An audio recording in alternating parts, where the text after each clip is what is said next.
नमस्कार। आपण माने जानती एबे राज्यव्यापी दुर्नीति निवारण सचेतनता सप्ताह पालन करा जाउछि। मुख्यमंत्री मोहन चरण माझी ठारू आरंभ करी प्रशासनिक अधिकारी माने शपथ पाठ करुछंती।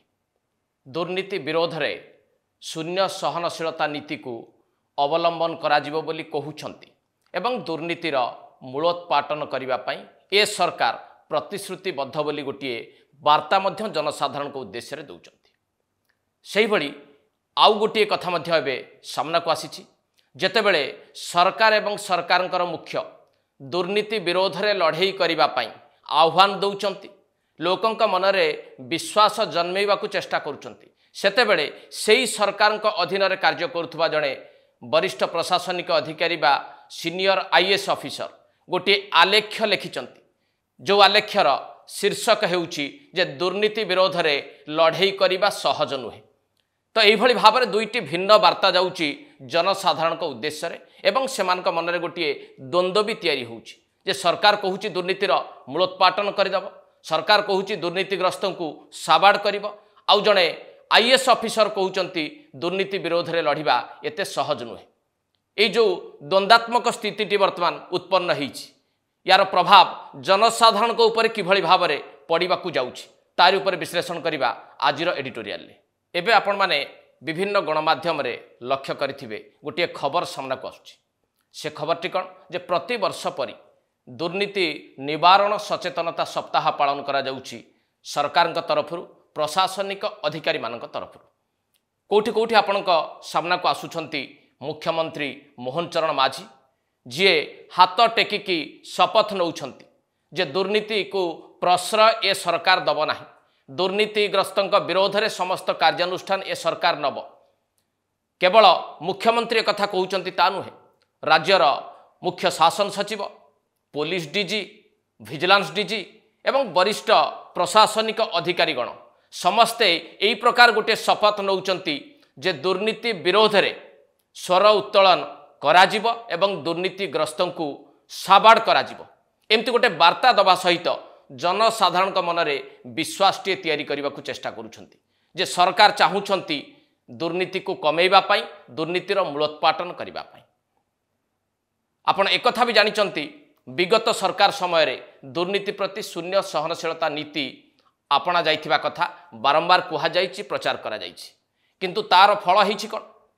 एई सरकार क्षमता को आसीबा परे अर्थात मोहन माझी नेतृत्व रे राज्य रे सरकार क्षमता को आसीजिबा परे आपण माने कोन देखुचंती?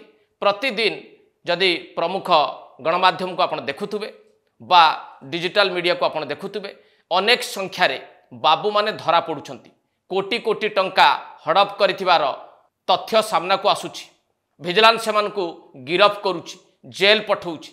तो ए खबर गुड़िक कौन सूचित करुछि जे जदिओ पूर्व सरकार दुर्नीति विरोध में शून्य सहनशीलता नीति आपणैथिबा कथा कहूथुला किंतु ताहा संभवपर हेई नाही।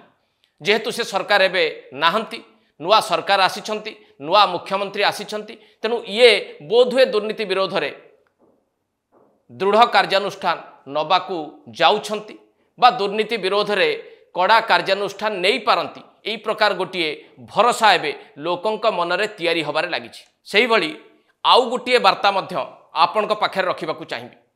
आउ एई वार्ताटी आसीछि ओडिशार जणे सीनियर आईएएस ऑफिसर उषा पाढ़ीक निकटू।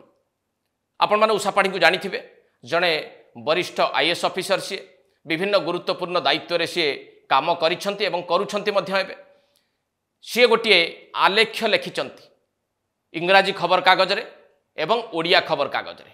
सेही आलेख्यटी को जदि आपण टिके बुझिबाकू चेष्टा करिवे जे उषा पाढ़ी एई आलेख्य माध्यम रे कोन वार्ता देबाकू चेष्टा करिछंती जहा जनसाधारण मनरे द्वंद्वटीए तैयारी करिछि।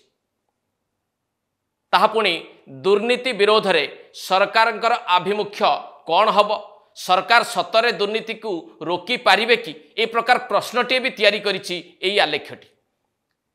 तेबे आलेख्य बाबद रे विश्लेषण करिबा पूर्वरु प्रथमे नजर पकेइबा एई जो आलेख्यटी लिखिचंती सीनियर आईएएस ऑफिसर उषा पाढ़ी, तार शीर्षक कौन? जार शीर्षक हेउची दुर्नीति विरोध रे लढिबा सहज नुहे किंतु जरूरी। एई शीर्षक रु कौन बुझा पड़ुछि जे जड़े सीनियर आईएएस ऑफिसर हाथ काटिकी लिखिदे जे दुर्नीति विरोध में लड़िबा सहज नुहे। अर्थात लोक कौन भाविबे जे सरकार कहउचंती दुर्नीति विरोध में लड़िबा पई आमे प्रस्तुत अछु। सरकार अधीन जे काम करुछंती जहांक द्वारा सरकार दुर्नीतिर मूलोत्पाटन करने को चेष्टा करुछंती सीए कहउचंती दुर्नीति विरोध में लड़िबा सहज नुहे किंतु जरूरी। एथरु स्पष्ट भाव में बुझा पड़ुछि कि नहीं जे सीनियर आईएएस ऑफिसर स्वीकारोक्ति आज दिन में दुर्नीति विरोध में लड़िबा सहज नुहे बा सहज हब नाही। या आमे एइभली भाव में बुझिबा ना नहीं। एबे टिके आमे भल भाव विश्लेषण करिबा जो आलेख्यटी लिखिचंती सीनियर आईएएस ऑफिसर उषा पाढ़ी। ए आलेख्यटी लेखिबा अवसर रे से गोटे स्वीकारोक्ति भी रखिचंती जे काहाकू निरुत्साहित करिबा तांकर उद्देश्य नुहे। ए स्वीकारोक्ति रखिबा सहित वार्ताटीए देइछंती दुर्नीति विरोध में लड़िबा मध्य सहज नुहे। तेबे आलेख्यटीकु टिके आमे विश्लेषण करिबा आ बुझिबाकू चेष्टा करिबा। एई सीनियर आईएएस ऑफिसर उषा पाढ़ी जहाँ एथिरे लिखिचंती ताकू टिके मु चुंबक रे आपनकू कहि रखिबी। 2018 मसीह से काम करुथिले केंद्र सरकार अधीन रे बेसामरिक विमान चलाचल विभाग बा सिविल एविएशन डिपार्टमेंट रे सेतेबेले गोटे परिस्थितिर सामना तांकू करिबाकू पड़िथिला। सेही विभाग रे गोटे दुर्नीति हेइथिबा कथा तांको नजर को आसीथिला।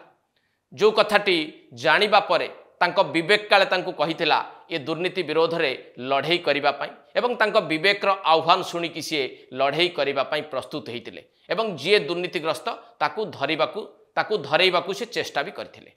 से चेष्टा किभली करथिले सी सीबीआई को एई घटनार तदंत करिबा पई बाट फिटेई देइथिले बा सीबीआई को सहयोग करथिले।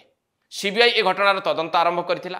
तदंत आरंभ करिकी सी उषा पाढ़ींकर गोटे मोबाइल फोन को नैथिला। जो मोबाइल फोन को टिके जांच करिबा परे फेरई देबो बोली कहितिला। 2018 मसीहार ए घटना आज पर्यंत से मोबाइल फोन टी फेरी पाई नाहंती। जो मोबाइल फोन टी तांकू गिफ्ट देइथिले तांकर आईएएस स्वामी। तेणु तांक मनरे गोटे बड़ दुख रही गोटे अवशोष रही जे दुर्नीति विरोध में लड़ाई करू करू तांकर प्रिय मोबाइल फोन टी से हरैछंती। से मोबाइल फोन टी को से पाई नाहंती। तेणु एई प्रकार दुख बा एई प्रकार कष्ट तांक मनरे अछि बोली एई आलेख्यरु अंतत पक्षे बुझा जाई पारे ना नाही। द्वितीय कथा से लिखिचंती से साक्ष्य दबा पई बारंबार तांकू जीवाकू पड़ुची। तांकू बहुत कष्ट लागुची। अन्य माने तांकू पचारुछंती काहेकि एते थर आपण साक्ष्य दबाकू आसुछंती बोली कौन अछि ए घटना रे। एवं न्यायालय बाबद रे गोटे गुरुत्वपूर्ण कथा सी सामना को भी आनिछंती जे जदिओ न्यायालयर परिवेश ठीक अच्छी किंतु किछि वैषयिक दृष्टिभंगी जोगु न्याय मिलिबा शीघ्र संभव हो पारु नाही बा न्यायपालिका न्याय प्रदान करिवार विलंब होउछि। एई जो कथाटी से उल्लेख करछथि आकु भी टिके बुझिबाकू चेष्टा करंतु जे न्यायपालिका उपरे भरोसा करिकि जदि दुर्नीति विरोध रे आज दिन रे लड़ाई करा जाए ताहले न्याय पाइबा रो प्रक्रिया लंबी चलिबो। न्याय एते सहज रे मिलिबार आशा नाही एवं ए प्रक्रिया बहुत जटिल। एथरु एया बुझा जाउछि ना नाही। तृतीय कथाटी से उल्लेख करिसंती जे पूरा प्रशासनिक व्यवस्था जहाँ रही जो व्यवस्था रे अंतर्भुक्त होइथिबा जने व्यक्ति समस्त सांविधानिक सुरक्षा पाउथबा जने ब्यूरोक्राट पब्लिक सर्वेंट जदि दुर्नीति विरोध रे लड़ाई करी करी 7-8 वर्ष बीती गलानी तांकू न्याय मिली पारु नाही। दुर्नीतिग्रस्त को दंड मिली पारु नाही। तेणु आमर वर्तमान व्यवस्था को किभली भाव में देखा जाई पारे। अतएव वरिष्ठ आईएएस ऑफिसर उषा पाढ़ींकर एई आलेख्य को जदि संक्षेप में आमे बुझिबाकू चाहिबा एथिरु कौन बुझा जाई पारे। प्रथम कथा होउची दुर्नीति विरोध रे लड़िबा एते सहज नुहे। दुर्नीति विरोध रे लड़ाई कले बहु लंबा समय लागिबो। न्याय केबे मिलिबो ताहा काहाकू जणा नाही। एवं देशर सर्वोच्च तदंतकारी संस्था सीबीआई हो अबा देशर न्यायपालिका मध्य दुर्नीति विरोध रे सठिक समय रे कठोर पदक्षेप नहीं पारिबे बा नबा पाई मार्ग प्रदर्शन करिपारिबे ताहा मध्य कहिबा आजि दिन में मुस्किल। एक प्रकार ए लड़ई रे लड़िबा कष्टकर बोली गोटे अनुभव से लोकंक भितर बांटुछंती। एई सीनियर आईएएस ऑफिसर जो भली भाव ए आलेख्यटी लेखिले, जो समय रे ए आलेख्यटी प्रकाशित होइछि इंग्राजी एवं ओडिया खबर कागज रे, सेथिरु कौन वार्ता गला? तांको स्वामी तांको गिफ्ट रे देइथिबा गोटिए मोबाइल फोन सी पाई पारु नाहंती, कारण दुर्नीति विरोध रे सी लड़ई करुथबारु तांको एभली एक दुर्दशार सम्मुखीन होबाकू पड़िछि। तांको मनरे क्षोभ सृष्टि हेइछि, तांको कष्ट देइछि जे तांकर प्रिय मोबाइल फोन टी तांको मिलिला नाही। दुर्नीति विरोध रे लड़ई करिकी से पाइले कौन? हुए तो ए प्रकार आलेख्यटीए लेखि सीनियर आईएएस ऑफिसर उषा पाढ़ी लोकों पाखे गोटे वार्ता पहुँचेबाकू चेष्टा करुथाई पारंती जे से दुर्नीति विरोध रे लड़ई करुथुबा जणे ऑफिसर, किंतु ए आलेख्यटी को पढ़ी सारला परे याकू जदि भल भावे कहीं बुझिबाकू चेष्टा करे, सी जो निजर एक उज्जवल छविटीए तैयारी करने चेष्टा करिसंती, ता भितरु स्पष्ट भाव रे देखा जाउछि जे तांको मनरे थिबा कष्ट, तांको मनरे थिबा कोह, तांकर प्रिय मोबाइल टीकू सी पाई नाहंती बा पाई परिबारे सक्षम हेई नाहंती। एहाकू जे केही भी भल भावे बुझी पारिथिबो। परिशेष रे आपण माने टिके भल भावे तर्जमा करिवे जो दुईटी वार्ता जनसाधारण को उद्देश्य रे गला। प्रथम वार्ताटी राज्य रे सरकार बदलिछि, नुआ सरकार बा नुआ सरकार रो मुख्यमंत्री मोहन चरण माझी शपथ पाठ करूछंती आ करौछंती दुर्नीति विरोध रे लढ़िबा पाई, दुर्नीतिर मूलोत्पाटन करिबा पाई। एक प्रकार आशा जाग्रत करूछंती जनसाधारण को मनरे। आउ ठीक सेतिक बेले सेही सरकार को अधीन रे कार्य करुथुबा सीनियर आईएएस ऑफिसर उषा पाढ़ी आलेख्य लेखुचंती ओडिया एवं इंग्राजी खबर कागज रे जे दुर्नीति विरोध रे लढ़िबा सहज नुहे। ए दुईटी जाक वार्ता किभली भाव में जनसाधारण को प्रभावित करिवो? लोक माने ए वार्तारू कौन बुझिबे, कौन चिंता करिवे? दुर्नीति विरोध रे लढ़िबा पाई प्रस्तुत होउतबा लोक माने आउ लढ़िबा पाई चाहिबे कि? जो प्रशासनिक अधिकारी माने चेष्टा करुथुबे निज निज स्तर रे दुर्नीतिर मूलोत्पाटन करिबा पाई, सेमाने आउ साहस करिवे कि? आउ जो सरकार प्रतिश्रुति दउछंती, शपथ पाठ करौछंती लोकंकु बा लोकंक मनरे गोटे विश्वास जन्मेवाकू चेष्टा करुछंती जे ए सरकार पूर्व सरकार भली नुहे, दुर्नीति विरोध रे ये लढ़ई करिवो आउ दुर्नीतिर मूलोत्पाटन करिवो। एई जो प्रतिश्रुति देकी विश्वास जन्मेवाकू चेष्टा करुथुबा सरकार पाई जणे सीनियर आईएएस ऑफिसरंकर एई प्रकार आलेख्य कौन हेई पारे?